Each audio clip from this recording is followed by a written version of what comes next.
Hey Colin, I have an idea. What is it?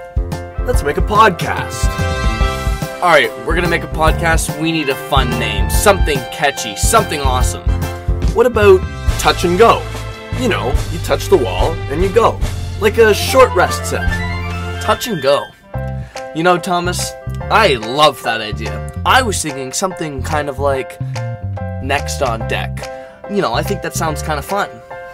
Yeah, like, ladies and gentlemen, next on deck. Yes! And like a start sound to go along with it. Like, take your marks. Go! Now, what about a slogan? You know, I think a slogan would be so awesome. But, Thomas, for now, let's put on our cap and goggles and dive right in. Welcome, everyone, to the... Is this the 12th episode? It's 12th episode. 12th episode of Next on Deck. I'm your co-host, Thomas McDonald. And I'm your other co-host, Colin Campbell. We'd like to thank you guys again for listening to all of our past episodes and keeping up. We appreciate the support so much. It's been super fun, and we were actually just talking to Justin how fun and what the experience has really been like. Mm-hmm. The Next on Deck podcast is brought to you by Swim Nerd Canada. The best digital pace clocks in all of swimming are now available in Canada. If you're tired of looking at hard-to-read, four-handed analog pace clocks, go talk to your team about the super visible LED digital clocks that are Bluetooth programmable, portable, and affordable.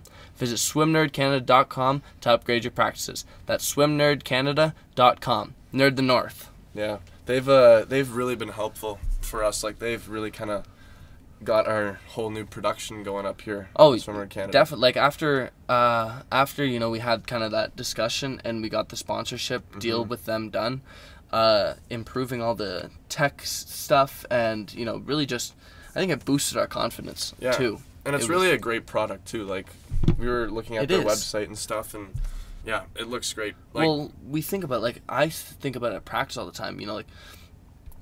Depending on where we are, like our one pool, our long course pool, in the deep end, if you touch the wall and you turn around, all the sets of flags are in the way of the clock and you can't see. Yeah. And it's horrible. Yeah. Or even those, just the hand pace clocks, they're just so old. Yeah, right? and you can't really, especially if you're doing pace or something like that. I think the only time I use those, analog clocks now are if we're doing, we did the 300 pulls a while back to do for Swim Canada, and I used it for a rough pace, you know, just to kind of cheat. But so yeah, they're really great. Any coaches listening, even swimmers, just go check them out. Recommend it to your coaches for swimmers listening. They'll really help you out. You can program them to go on different pace times. It's incredible. We for an example, we had a set. It's the first 12 50s, your first 50s on a minute, second 50s on 55, third 50s on 50. It can do that. Yeah. So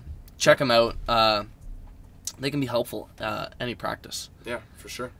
Let's get into our guest today a little bit. We're excited for this one. We are. So today on the podcast we have Justin Hyland. He's been a strength and conditioning coach for 4 years, and he's currently the strength and conditioning coach for the Granite Gators. So that's in Toronto for any of you guys who don't know.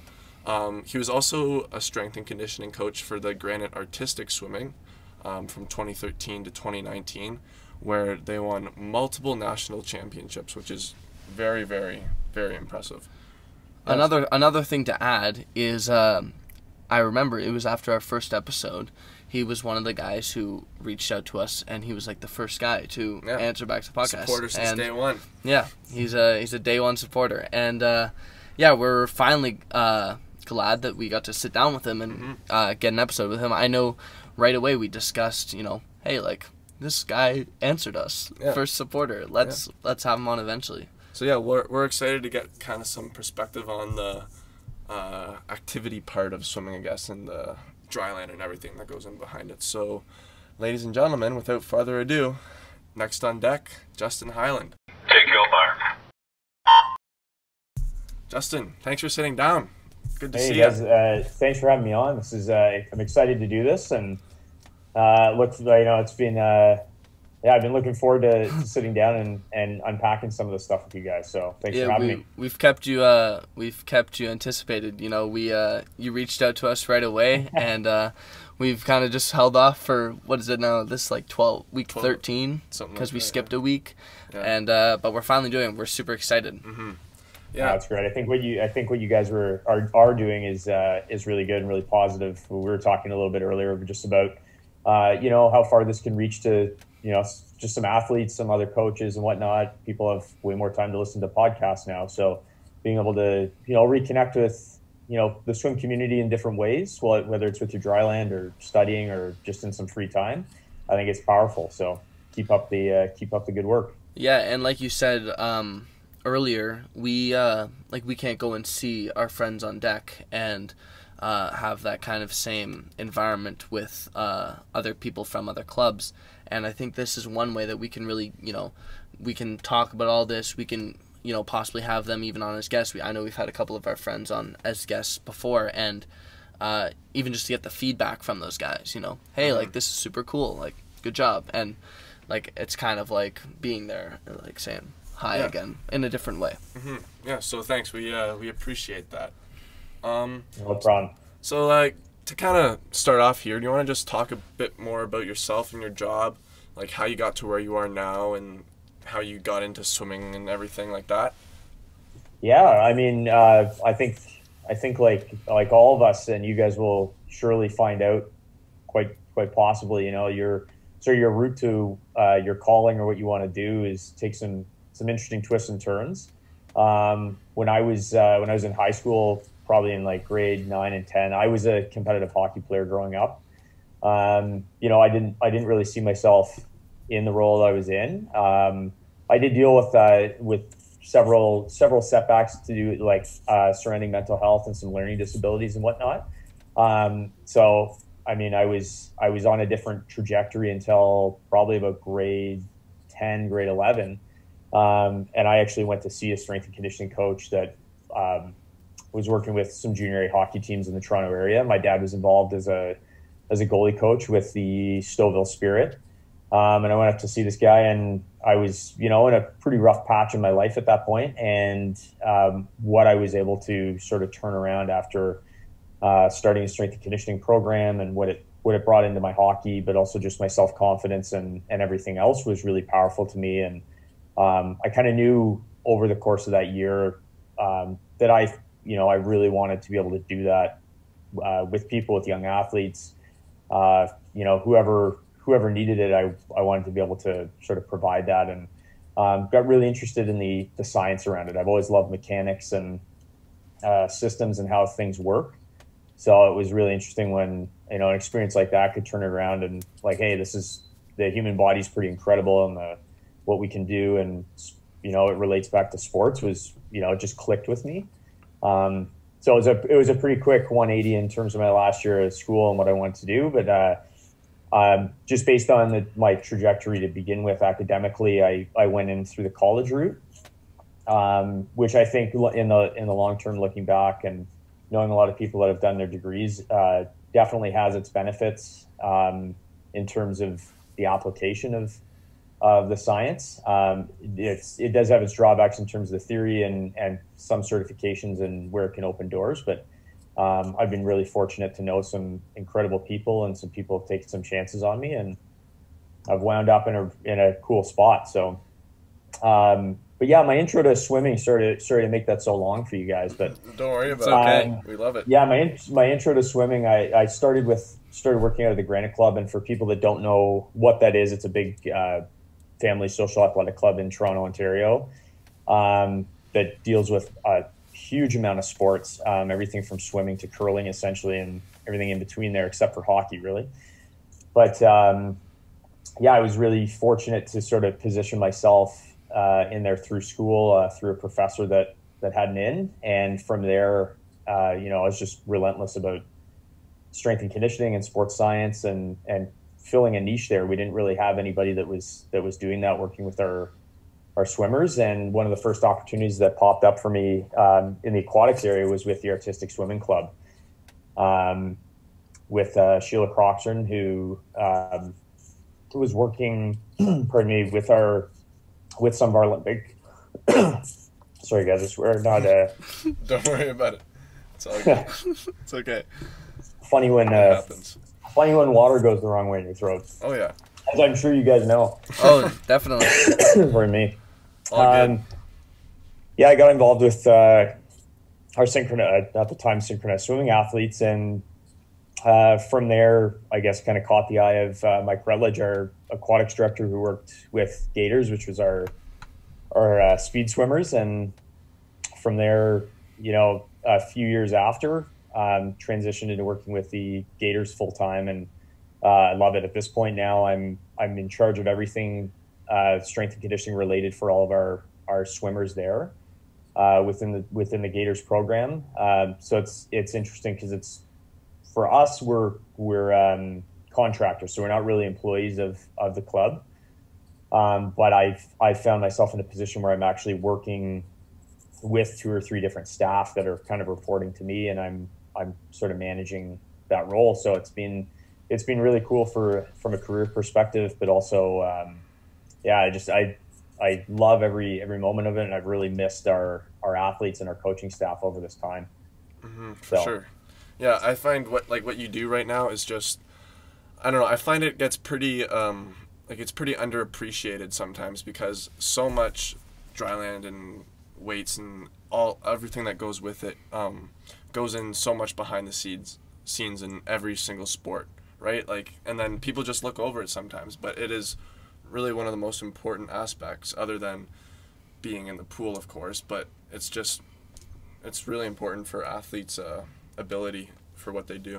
Well, yeah, and like you said, kind of at the beginning of you explaining what you do, how you said, like how fascinating the human body is, and all the little bits and pieces that go into it. And I think we hear a lot about how, especially from our coach Kendra, especially how important stroke mechanics are and stuff like that, rather than just getting the pool and plowing through the water and trying to go as fast as you can. And I think that's super cool, especially from 2 boys who have heard that throughout their entire swimming career. Right. And to know that it's not just a myth. It's well, I mean, obviously we don't think that. Well, yeah. Some people might, but we kind of have the third party here, saying yes, it's cool and it's fun and it's worth it. Yeah, you guys you just touched on something that's really interesting, and just I think it relates back also to my profession in our industry of strength and conditioning and sports science, that it's not as just broad and go work hard, go get a good sweat going, go until you're everything's cramping up. That's kind of your, I hate to use the term because I don't think it's used very properly in coaching, but the old school, if you will. But it's old belief, and it was, I guess, misunderstood. Taking your body to exhaustion is not something you always do in workouts. It's not always beneficial. It's not always the sign that, hey, that was a good training session. You leave that up to your sport and competition to do that. That's where you're supposed to leave it on the line. The rest is really supposed to help prepare you for it.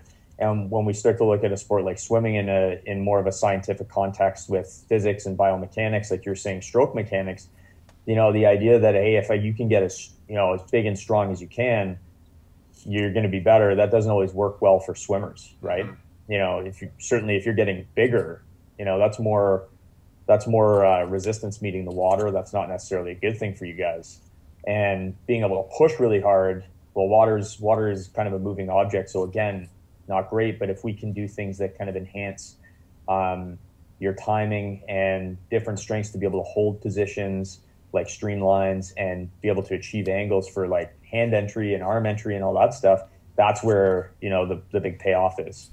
But well, yeah, like you've been saying, and I kind of want to ask this. I was thinking, it's I think it was when was it? It was maybe during the second lockdown, and we had a meeting, and Kendra was our coach was saying just something about surface tension, about how your hand hits the water, and right away I was it's bringing me back to chemistry, all back to science and math classes.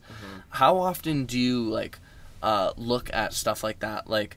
like a swimmer diving into the pool, and like if a swimmer's like this size or like this mass versus the water and how water moves and physics, and versus, you know, in other sport like hockey where there's air, like it's two different all the fancy things. stuff. Yeah. I mean, it's cool. You bring up some good points there, and like it's, you know, the surface tension and all those things. Like the physics of swimming is so different and unique to so many other sports because it is in water. You don't, you know, your base of support where we're terrestrial beings, right? We rely on the ground. We like gravity, all those things.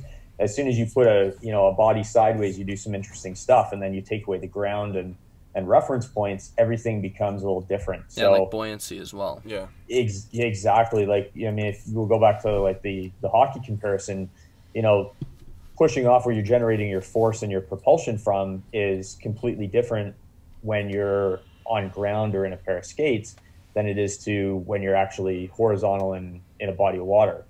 Your ballast completely changes. Your control center, you know, well, it's still sort of your hips and your core. It's just that much more important that your core is really what's holding you in a position to actually be able to push and pull.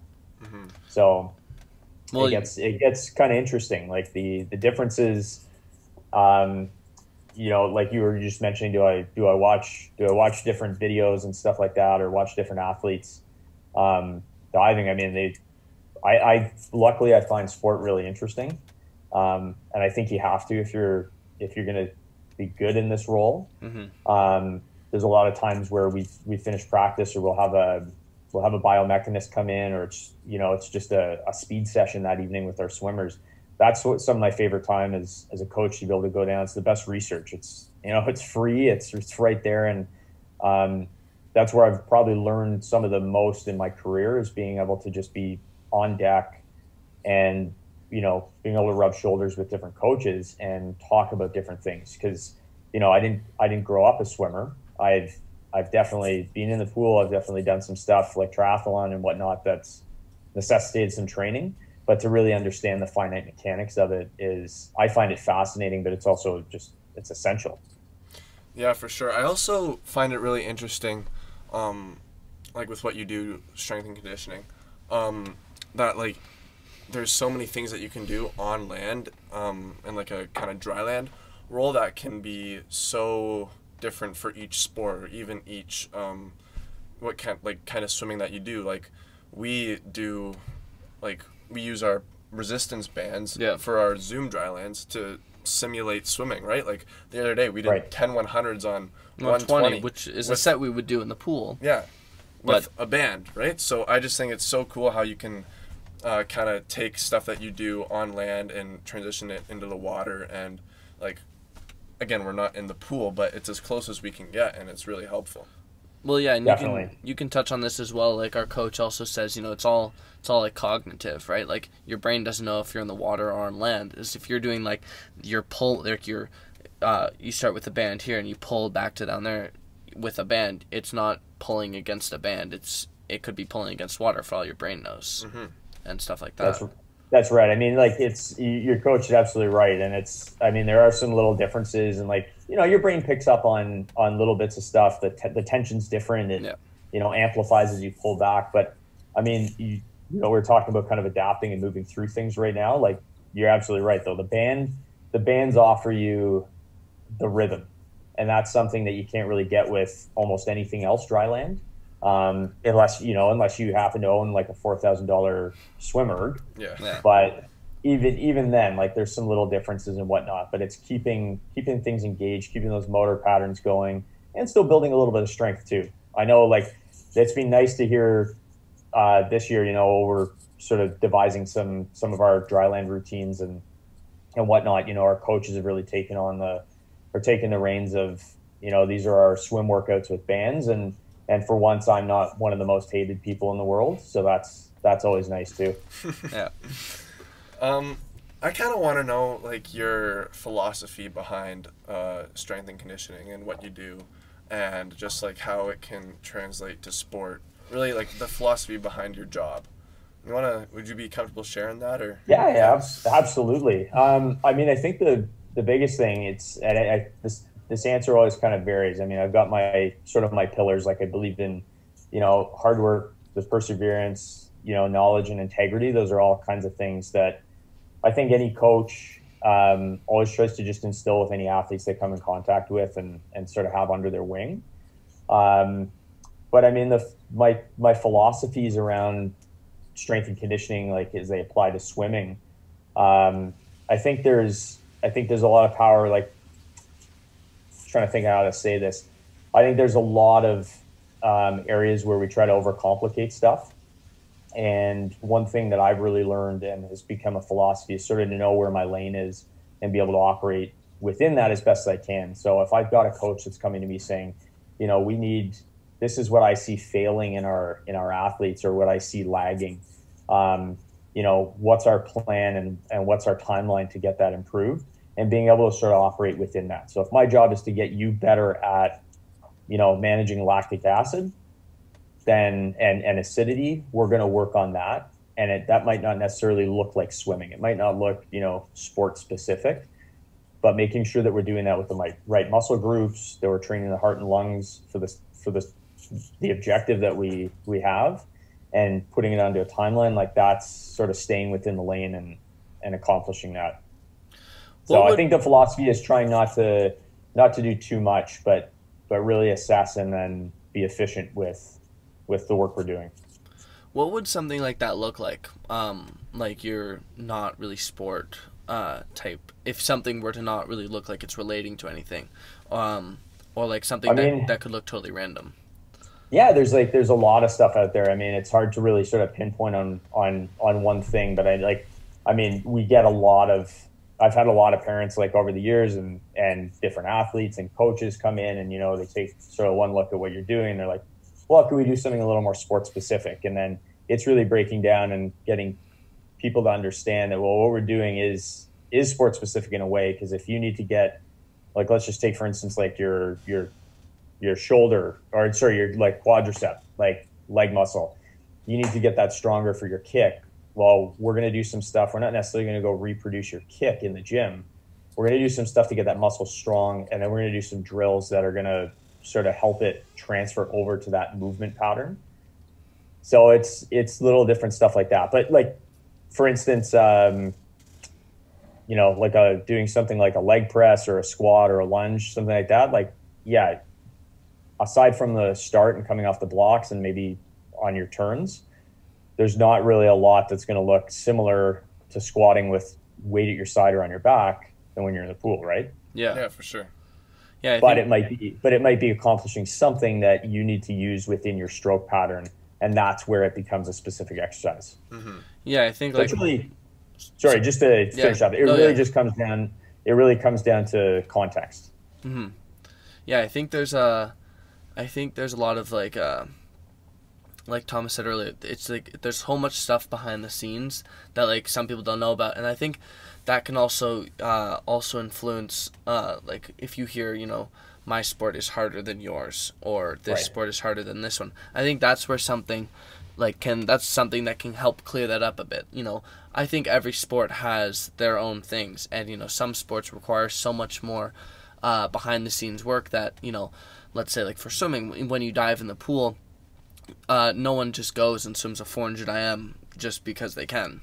There's all the training that goes in behind it. There's all the conditioning. There's all the technique. There's all the stuff that you have to build up, and like especially even being like strong enough and have like the cardio strength to finish a long race like that is something as well. Yeah, and like it even varies within the sport too, right? Like you have swimmers that are in the water 5 times a week, but lifting 6 times a week or 5 times a week or whatever. And then you got distance swimmers who maybe lift once or twice a week, and then they're in the pool 8 times a week. So it can really change within what you do as well.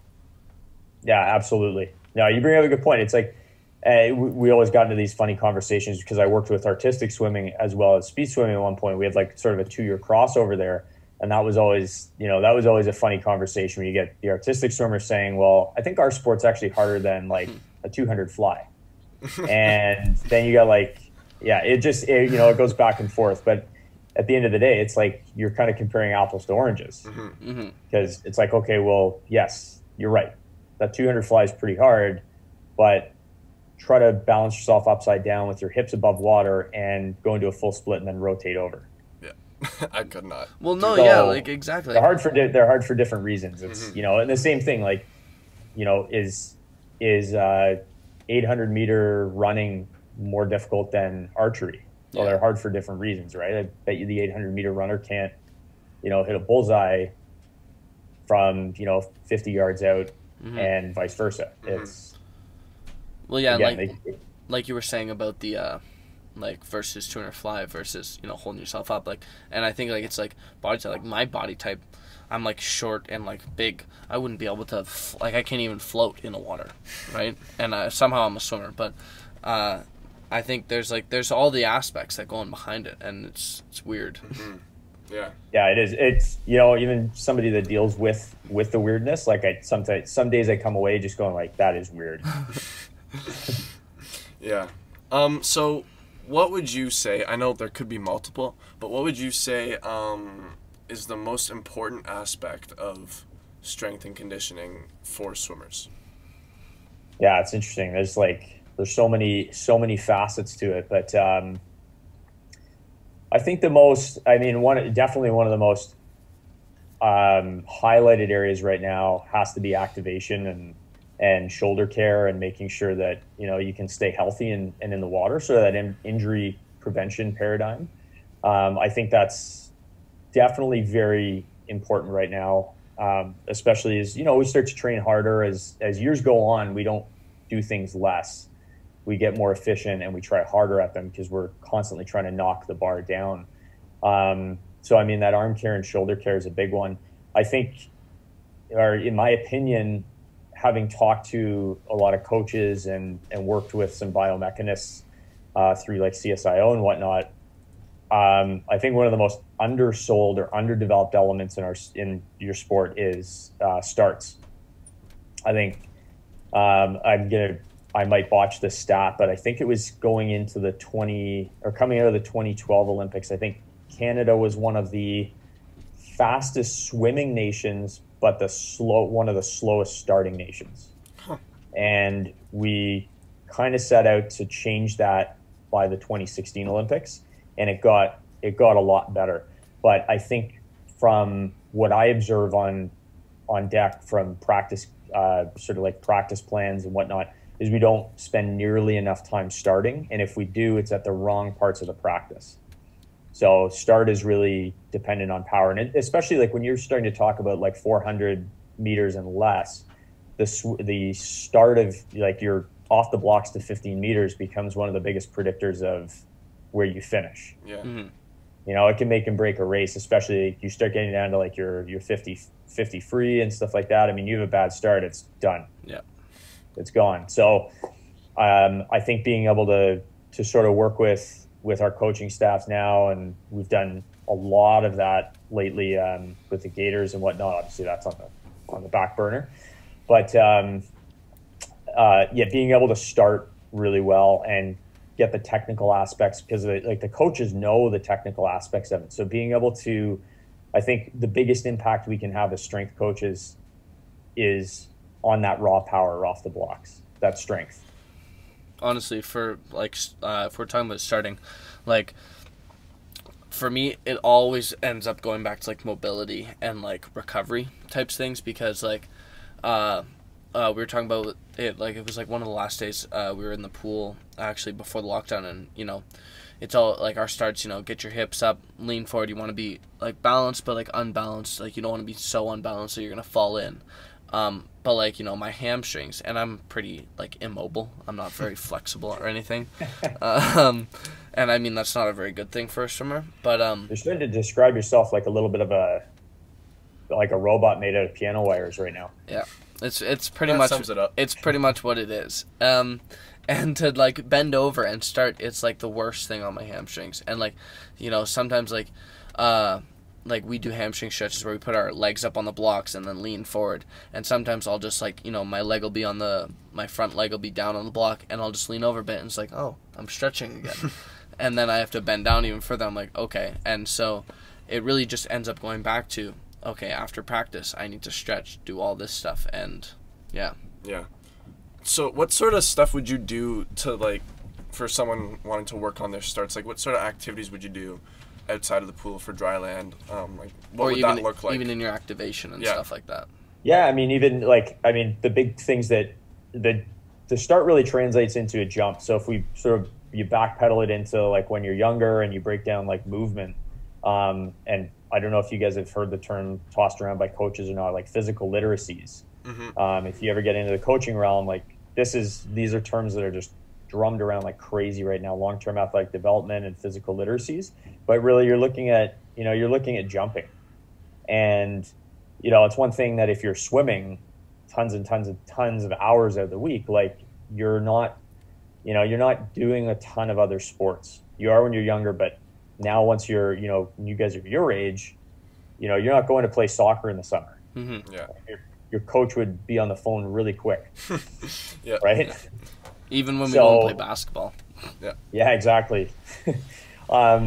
So, I mean, very simply, like just mixing in like some sort of jump training, and that can even be put into activation, because jumping required and starting, as you know, it's not so much a strength thing as it is so much a neural thing. Like you're reacting to a gun, you're trying to execute that as quick as you can. So I mean, putting that into activation accomplishes a lot of stuff too. It's getting your nervous system ready. It's getting muscles ready to fire. It's creating that connection between brain and muscle, which is essentially what you're trying to carve out as you're getting into your activation patterns on deck. But you need to be fresh when you do that stuff. From a physiology standpoint, you can't really train speed when you're already tired. So training that jump when your nervous system's fresh, your muscles are fresh, that's the biggest bang for your buck. So I mean, we were playing with some of that stuff before we fell into COVID, where certainly like leaning or getting closer to meets, and we're coming down to that like sort of 3 weeks out, 2 weeks out, was the practices were starting with starts, and having some fun games in there where it's you're putting swimmers up against one another, and it's a 25 free all you like as hard as you can. Yeah. And just getting 10 starts in, and maybe it's an underwater all the way to the other end, but like mixing in different things that way can be a lot of fun. It's also something, like I said before, it's not practiced a ton right now. Like some clubs, I'm sure, do it a lot more than others, and I'm by no means saying our coaches are doing anything wrong, because they're doing a lot of stuff right. We've had some really fast times in the last 2 years, but just getting, I think, our entire philosophy around how important starts can be, and they can really add I think a fun element to practice, like from what I've observed. So I think there's a lot more that needs to be done there. But yeah, for dry land activities, anything involving jumping, and different techniques to sort of develop leg power. So it can be squatting, it can be lunging, it can be different types of hamstring work, whether that's mobility or strength. Because like as you're touching on, like for you, it's a lot about trying to even just get down in that position. Yeah. If you're having trouble getting down to those positions and holding them, there's a good chance you're not going to be very powerful from them. Mm-hmm. So, and then the other thing to consider, like when we start unpacking that, is, okay, if we work on mobility and no strength, you might be able to get in that position, but you're still not going to be able to produce power from it, because you're now just weak and mobile in those positions. So it's that combination of being able to train the range of motion as well as the strength that goes with that range. Yeah, that's really cool. And like you were saying, starts can be like a really fun part of practice, right? Like I know whenever we do practice and Kenner says like 20 minutes for starts, we always get so pumped. Yeah, I mean, right. Sorry, go ahead. Think about it. Like, if I did an Ironman in 2015, and my swim training had absolutely nothing to do with starts. In fact, it was, if you could find a way to swim and not touch a wall for about 4K, that was kind of the idea, right? So, I mean, you find yourself counting tiles on the pool, pool bottom quite a bit, and looking at pace clocks. And, it's, you guys love to race. That's what you do, right? Whether it's distance or whether it's sprint, you love to race. So when you get a chance to mix that into practice and it becomes a game, and become some fun things around it, some stakes, you know, bragging rights and stuff like that. I think that's important. It injects that little bit of competition and yeah, a little bit of fun. Oh yeah. Well, like when we're in the middle of like a hard set and like Russell will be on deck, he'll be like, Kendra, let's make a deal. And like that's always now a huge part of our practice, making a deal. And then sometimes it always ends up being like, it's like, all right, if we can get like, you know, 4 girls to go this fast and 4 guys to go this fast, and then, you know, we set them up and they go, and then everyone's just on the deck like cheering, like trying to get out of practice, and but like trying to it's skip that, a 50 or whatever. But it's just that you know, like feeling of let's go. And especially if you're one of those people, you're like, oh, I can do that. Yeah. Like, let me go. I can do it. Mm-hmm. Exactly. Yeah, you create a little bit of pressure too, because you're one of those people. You're going, oh man, I gotta swim fast. I might be able to get us out of this. Yeah. You were also talking a bit about physical literacy and long-term athlete development there. And I just finished my kinesiology course for high school, and we talked a lot about that at the beginning. And I just found it was really cool to kind of, like in our textbook, we had like a whole section on it, but it talked about kind of all the stages and at which ages like each stage is at. And I just found that really interesting. Like the youth years, like they just get into sport and they learn all the basic movements, and then you throw them into different sports, and it really, then it just comes down to like what they're good at. And yeah, I just found it was really interesting. It was something I would really consider doing like, as a career. It's very cool stuff. And I mean, just the, you know, sort of pedaling back on the sides. I mean, Canada is really fortunate when you get into looking at long-term athletic development, like Istvan Ballier, who's, you know, one of the principal researchers behind our long-term athletic development. It's you know, I've heard speakers touch on this at conferences in the U.S. and abroad, and everybody circles back to the compliments Canada gets on our long-term athletic development model is huge. Mm-hmm. So we've got some of the best resources in the world, I think, in terms of how we can supply our coaches with the structure and the framework to be able to, you know, best provide the pathways and the necessary means within those pathways to really enhance both performance, but I think ultimately as well, like there's the element that doesn't get talked about a lot is, you know, how do you keep somebody engaged in a sport when they realize that they're not, you know, necessarily going to go off to university and compete. You know, if that competitive road kind of ends at, you know, grade 11 or 12, have you done a good enough job to make sure that person wants to stay involved and active for the rest of their life, right? And I think that's something that gets missed a lot of times. We get, especially in my realm, like we get very pigeonholed on high performance and making sure the lid's on tight on that pressure cooker and making sure that we're trying to funnel somebody right through that high performance zone, and not really thinking of the consequence that pressure and that drive and all the things that go into that aspect might actually be, you know, when somebody finishes and they just get out of the pool and go like, I don't want to see a pool again for a little while. Mm-hmm.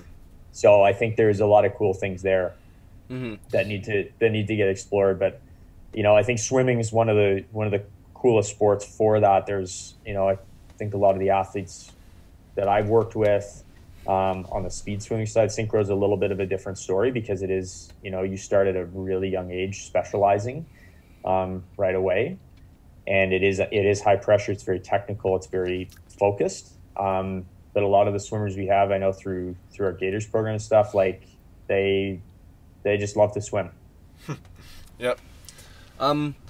Yeah, I was just thinking, when you have, you know, swimmers come through your program and, you know, you work on so many different things, you know, each person will have their own issue or own just kind of set of things that, hey, like I need help on this, or like this needs to be touched on a bit.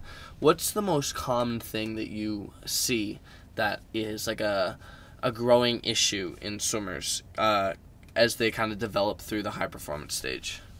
Yeah, I think the biggest one we see now has to do with these devices right here and those aforementioned mobility issues.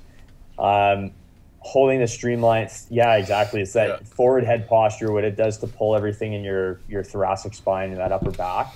and the implications that has on shoulder mobility. On I notice you're sitting up really tall right now. Yeah, Gotta fix the posture. Suddenly very conscious of this. But being, it's hard to combat that stuff because it has more. If you're like this for 7 hours a day, and you come in for your strength and conditioning session or even just your on deck activation, that's such a small portion of your time compared to, how long you're sitting there, like either like doom scrolling on Twitter these days or on Instagram or something like that.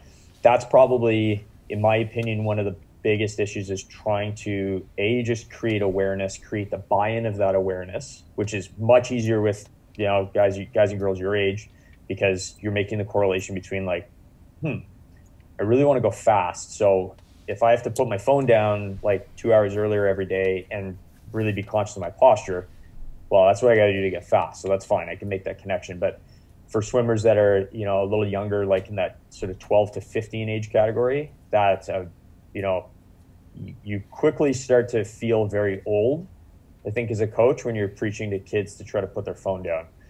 Yeah. So and I think pieces like that, there are a lot of kids who are super fast at that age, and but they don't really notice that, and I think all of us went through it as well, but like we didn't really notice like why we're dropping time every single time we swim a race. It's just because we're just that's just how it works when you're younger, right? Yeah. You can just swim a race and you get a faster time, and now we're at the point where it's like, doesn't happen every time. And like you were saying about I just wanted to touch on, staring at your phone for like 7 hours and then going to workout. I think I've noticed significantly, like the past quadmester for our school, I had a spare, and so going to practice every other week, I hadn't gone to school, and some days I had just sat on the I would wake up, go downstairs, have breakfast, sit on the couch, and maybe I even brought like food over to the couch with me so that for lunch I didn't have to stand up and I could just sit there. And so lazy. God. That's efficient. Yeah, but then I would get up and it'd be like, okay, it's like 3 o'clock, or like I gotta go. Thomas needs me to pick him up from school that day, so. And I just stand up, and then I feel like so gross, and like not even like tired, like I just finished like a long day of like school, but just like a heavy Ugh. yeah, exactly. And then versus other days when I've either been to school or I've got up, and even if I've done like hard work, like done a whole bunch of like yard work outside, cutting wood, all that stuff, moving stuff outside. Even if I'm doing stuff that's tiring me out a bit more, I still go to practice, and it might be like a super good practice for me. But that's just because I'm doing something, and I'm keeping my brain moving and not just kind of giving myself time to just like shut down my body. Yeah, that's right. There's you guys actually just reminded me of a study, and now I'm trying to remember where it was. I read it about a year ago, and it examined, actually specifically in swimming and sprint performance, the effects of using a mobile device, within certain time frames prior to a race or a training set, and what that what it does to you cognitively, like in your brain, and the impacts were pretty substantial. Yeah, like much slower times. Yeah, and it's because like that so much of your stroke, being able to maintain that speed and your starts and everything else, has a lot to do with that neural connection and those cognitive centers of your brain. So if they're fatigued because you've been looking at a screen, think about it, like what do most people do before they go to get into the ready area? Probably sit there, like talk with their coach, and then they're probably like, rip through Instagram here pretty quick and check my texts. Well, like I was just saying, I would show up to practice and I would be like, feel like brain dead, and I'd just be like, and I'd be grumpy and all that stuff, and I'd just be like, ugh, why am I here? Yeah, and racing and competing, it's such a mental thing, right? And if you're on your phone watching TV for that much time a day, then you're not going to be there mentally ready for a good workout or a good race. And there's also that thing of, when we were racing, we would always, we got told, and eventually I think we kind of figured it out, the last chance we could have, we did. But, sitting on your phone while finals is happening, right? You're missing good swims. You're missing fast people swim. Oh, yeah. Definitely. And that's also a part, like learning and seeing okay, this person is so much faster than me and they're the same age as me. What are they doing differently? And like, what can I adapt to change what I'm doing? Maybe not change what I'm doing, but just, improve my own swimming by doing these things. Yeah. So get off your phone. Yeah, definitely. Yeah. That's it's an interesting point. Like you're just reminding me, like sort of reflecting, like the last meet before we hit COVID was provincials. Mm-hmm. When was that? 2019. Yeah.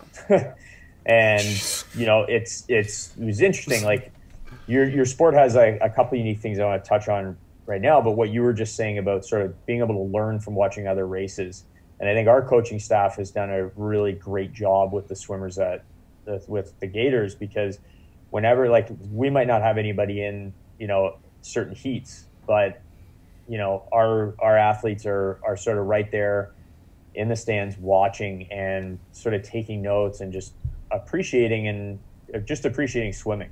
Mm-hmm. And I think that's cool. And you can be a student of your sport, regardless of whether there's something in that race for you or not. There's always something in that race for you, because Mm-hmm. you might just learn something and, like, wow, that person went really fast. Well, check out their arm entry. I've never seen that. Mm-hmm. Or I've never noticed that. And it gets in your head and it starts to become something that you work on or talk to your coach about or something like that. But the other cool thing, like, with that, I've always found fascinating is, swimming is very much an individual sport. Like, you train as a team, but you compete as individuals. But I think also at your age, I think any athlete on any team, whether it's a hockey team or in a swim club, you're ultimately all competing for yourself, because you're competing for opportunities to move higher, right? Mm-hmm. But I think the cool thing for me as a coach, having worked with so many sports, going into the swim realm is one of the most, I think, healthy in terms of the competition and the team environments versus even some team sports that I've worked with and even been a part of. So found that really, really fascinating. Everybody's pushing each other. Like, you don't get faster swimming with people that are slower than you. So you might as well try to push the person next to you to go faster, because it's just going to help you. Well, yeah, like some people, for example, they might have, maybe not a personal trainer, but, they might go do a workout on their own. Like, they might have a person who they go see, maybe it's, for physio, but, like, maybe they go, like, and part of their physio is you go to the gym and do, you do a little workout with them, and they kind of analyze what you're doing. And that works for a lot of people, and I'm not saying it's bad or anything, and you can kind of touch on your opinion on it. But, like, for me, it's all about, like, the guys around me. And, like, I know Thomas and I, we've been so lucky with the guys we train with, because we push each other every single day. Like, there's no off day in practice unless, it's, like, kind of a fun practice, and we all know, like, today's supposed to be fun, and we all agree. We're like, hey, let's all just chill today, and we're just gonna kind of hang out. Go as hard as we can. Yeah, and sometimes we'll touch the wall and be like, or, like, right before we go on the main set, we'll be like, so, like, we're feeling like a little like smooth speed, not all out, right? All out. And then we all kind of talk. We're like, yeah, let's do that. And like, I think just the part of being in a team and training together and learning from every person around you and seeing what other people are doing is super important, just because you can adapt that to your stuff as well. Yeah, absolutely. You bring up a powerful point, like, relating back to all the long-term athletic development stuff, like being in that social environment, teams, that's probably one of the most important things at certain ages and certainly in different situations in your development. Like, just being around a good atmosphere can do so much more than having, necessarily the best coach or the best equipment or anything else there. Whenever we have groups in for dryland, like, I don't, with some of my private groups and in my private practice, I always am a big fan of trying to put different athletes into groups, whether they're from different sports or not. I mean, obviously you're not mixing sports that have absolutely zero in common, and you're going to be doing somebody a disservice. But, one of my biggest mentors early in my career and continues to be, his name's Dennis Lindsay. He swam for Canada at the 88 Olympics as 50 freestyle. But, I learned a lot from him in terms of those groups and just being able to feed athletes so much more in terms of little those little like competitive nuggets you go for every time you're in the gym or in the pool or whatever your sport is. I think there's a lot of power and value in being together, because that's part of why you show up. You come to see your friends and you come to compete. Yeah, and like with us, I guess our kind of competitions and practice and stuff, like we get pretty competitive, but like once we get out of the pool, it's all gone. Like we just leave it all in the pool and we're best friends right after, right? But like when we're in the pool and having those competitions, sometimes like I don't want to say it gets heated, but like we just really push each other. Yeah. No, like we get That's like good. sometimes there's arguments and like Yeah. sometimes like I know I get super frustrated, like, and I like don't hide it. Like if I'm angry, like people know it. And like Everyone knows it, eh? I know Russell does too. Like people, like a lot of people know when Russell's angry, and it's not a bad thing, because like, you know, that's just our way of, you know, like this is how I feel, and you know, people may not like it in the pool, and you know, it may upset other people, but you know, afterwards, you know, it's like nothing happened and we're chill. And those little like competitions that we have, and when we're always pushing each other and competing, like that can be some of the most beneficial things that you can do for your swimming, right? Mm-hmm. Definitely. Well, sport, you know what? That's the sort of the beauty of sport and the lessons that we learn from sport about the rest of our lives, like conflict resolution, how to manage certain emotions, all of those things. And I think, you know, having been doing what I'm doing for 14 years, like I used to think it was 100% all about like what I could pull out of a textbook and what I could create and just the knowledge base. And, you know, sometimes it's at certain periods, it's about just creating a really great environment and making sure that athletes are taking certain lessons away. And whether like some of those lessons are like what you guys just mentioned is, you know, you can get super heated and it can be like, you know, a neck and neck competition where it's like, you know, it gets real with your friends sometimes.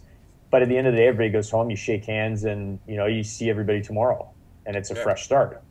You know, you learn how to do that, and that becomes so valuable in life, like when you're going through school or other things, learning how to cope and handle and manage those different things is so valuable. And I think for me, that's definitely one of the things within my realm. And when I started in sports science and strength and conditioning, to me, that was one of the most powerful things that I got to learn myself, but then also be able to try to help create that environment along with our coaching staff to be able to instill that in the athletes that we work with. Yeah, I totally agree there. Yeah, I think honestly, there's so many things that go on, like in sports, and there's so many things that people rely on. But I think just, you know, having all these, like, I don't want to say like supports, but just having all these ways to access different, I want to say ways in, like all these like resources to improve your swimming or like your mental state in so many different ways is important in anything, in any sport, and even just in life in general. Yeah, I mean, look at the situation we're in now with COVID, right? We're over a year now where some athletes have been, like you guys have been able to train a little bit because of the region you're in. We got athletes in Toronto, like our swimmers haven't been in the pool since I think around November. Yeah, exactly. Somewhere around there. And, you know, the lessons you glean from that, it's like, are you know, can you turn the adversity into a positive? What lessons are you going to take out of this? You know, being okay with being mad and being ticked off. Like, you know, your last guest in the last episode pointed out, like, I think it's okay to be mad and get upset and get angry. It absolutely is. Like, negative emotion holds so much positive energy if you can harness it and debrief from it properly. I mean, think about losing a race, right? It's like if you lose because, you know, you just, you know, you lagged off on a turn or something like that, you're never going to lag off on a turn again because you've internalized like oh man, a guy out-touched me by like this much sort of thing. You know, you sit with that and you turn it into something positive. So I think this, in my opinion, this whole COVID situation, I know it's starting to feel redundant and like Groundhog Day, and we're in this for forever. And I mean, it's like we were saying before, it's like a 1500 and the bell never goes for the final lap. It's kind of what it feels like right now.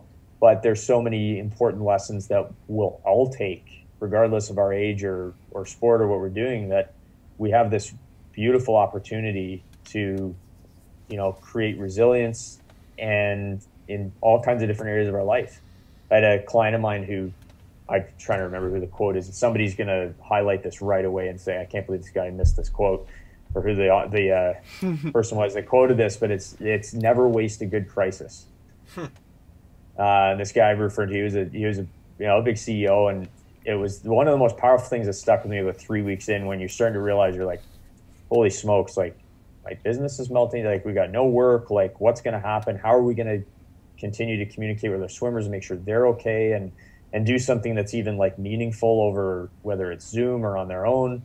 And it was just that really resonated. It was never waste a good crisis. And it was making sure that all of our athletes also knew that, hey, there's, this is like, looks like a crap sandwich, but there's a lot of opportunity that sits in here. So we got to decide how we're going to figure out what that is. Yeah. And I think I've said this before, but like eventually when we get out of this, we'll really see who kind of committed and who took the opportunity to improve themselves after this. And I think it'll just be really interesting. Well, I think the like demonstration of what people did with the time, I think it'll be pretty not to like say like some will be bad, some will be good, because I think that for the majority of people, whatever's like going on for them personally, whatever they're doing on their own, whether it's home workouts or going online to do a workout, I think the different ways that it's going to be shown is going to be like cool. Like some people might come out and like you might see this guy who's like a little shrimp guy, and he'll all of a sudden be like jacked, but then you could also see someone come out and be like, hey. And like their mental state's totally different. Like maybe they were not like more negative, but maybe they just they couldn't find like happy things in like a set or something like that. And they might come back and you might be like, oh, like you find this like fun now? And like that's a good thing. And that's a good thing. So I think I'm excited just to see that as well. Yeah. Yeah, I feel as well, like both athletes, coaches, strength coaches, like everybody that's involved. One of the things that this will highlight is also like one of the hot topics being recovery right now. Swimming's traditionally one of those sports that is a high volume, like you pile it on. Like was your last guest was talking about like their Saturday practices 4 weeks in a row was like over 10K.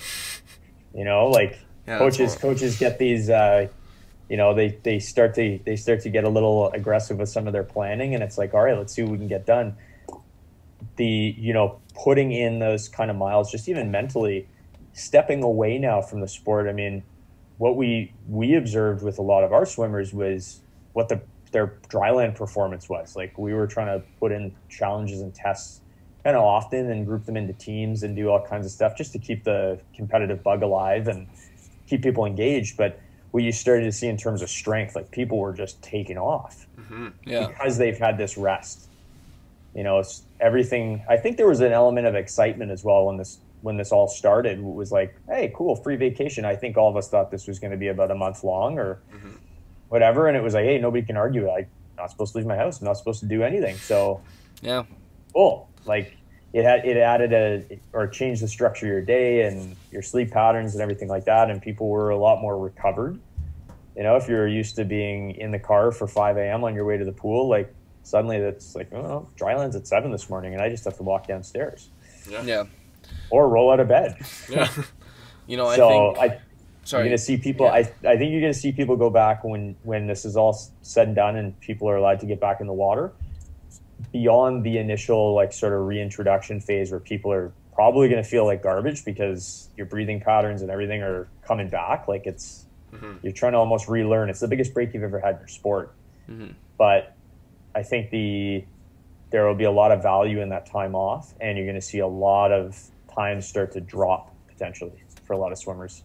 Well, yeah, I think some people may say like, too much rest is like is too much. Like, too much rest is bad. But I think, I don't want to say like it's a special case, but I just think for swimmers especially, we have so much always on our plate, and I think I mentioned it. It might be on the pod, it might be on another episode, or it might have just been in the car with Thomas. And like I was saying, how did we do like a 2.5 hour practice on Tuesday morning, go right to school, sit in class for 6 hours, and go back and do another 2 hour practice at night? Like, I don't know how we did that for like a whole week. For weeks on end, for how many years we've been doing that. And I think just the mental toll that takes, and now this kind of new schedule that we're kind of fitting to, and new ways that we're getting into doing our everyday schedule, is, I think the rest is kind of helpful. And I think we've kind of now it's like adapting that, 6 hour day of school into our swimming lives. Now we're kind of adapting this 6 hour day of rest and like not doing anything into like doing an online workout versus maybe doing like online school and kind of stuff like that. It's just kind of a rearrange of it, and I think it's working out. And I think the most important thing is people are adapting it and not just kind of saying, oh, this is a break, I'm worried about when I get back and I have to do this schedule, because I think our schedules are going to stay like this for a long time. And better to make the plan now and then be ready for when you have to go back and things are still kind of the same and you're prepared for it. That's right. I mean, no matter what happens, things are going to be different. Things are going to take a while to go back to, normal, whatever that's going to look like. But yeah, there is, like you did touch on it though, there isn't danger in having too much rest and deviating too much from what your normal schedule is. Like, I mean, I can speak just from, 5 days a week being at the facility at 6 a.m. and I haven't had to be anywhere at 6 a.m. for the better part of a year, for the, give or take. So I know now I've got, a few people that need virtual sessions like early in the morning, and I you feel it. You wake up like an hour or two earlier and you're like, whoa, how did I do this? Yeah. And that will be a tough thing. But I mean, everybody's learned that they can be adaptable now, and you'll get back into it. It'll take some time, but everybody will get back into what they have to do. And I think that's a big part of it. It's what you have to do. Yeah. And what you have to do is like a motivator in itself, right? Yeah, I agree. Kind of last thing here, Justin. What's something that swimmers can be doing right now during this lockdown to maintain their fitness and even their kind of mental state? Like from your point of view. Yeah, from your point of view as a strength coach. I think just to almost like piggyback what we were just talking about with schedules and routines, having a routine is probably the most powerful thing you can have in there. It's not even necessarily what you're doing for dry land. It's sort of having that set time and that set rhythm of like, okay, this is my time, whether it's I'm going out for a run or, going to be doing some stuff, whether it's like with tubing or bands or whatnot. Like, I think most clubs now have sort of wrapped their head around and put some things in place to make sure that, swimmers have a program to do. But in my opinion, the most valuable thing is making sure that you've got a routine going. Outside of that, though, to like answer your question a little more specifically, trying to keep things like the cardiovascular fitness, it will be that's probably the like slowest to deteriorate, but you'll notice it the quickest. So trying to keep in touch with that. 1 or 2 days where it's sort of a longer, slower type of cardio, and another day where it's a little more like high intensity and interval based. Is the biggest thing. And there's lots of different ways to mix that up. Like there's a lot of, you start getting into some stuff that, we will commonly do with hockey players where it's, on a football field, it's, run the, sprint the sideline, something like 10 push-ups, 10 sit-ups, 10 jump squats, and then walk across the goal line and repeat for like over the course of, 10, 15, 20 repeats, something like that. Yeah. Obviously not keeping the same exercise in there, but things like that. I mean, but again, it's having the routine, the schedule, and making sure you're consistent. Like consistency and showing up is probably the biggest thing that's missing in most people's fitness programs. You focus so much on the exercise or that workout and forget that, It's really about showing up in small doses strung together. That's training. Yeah.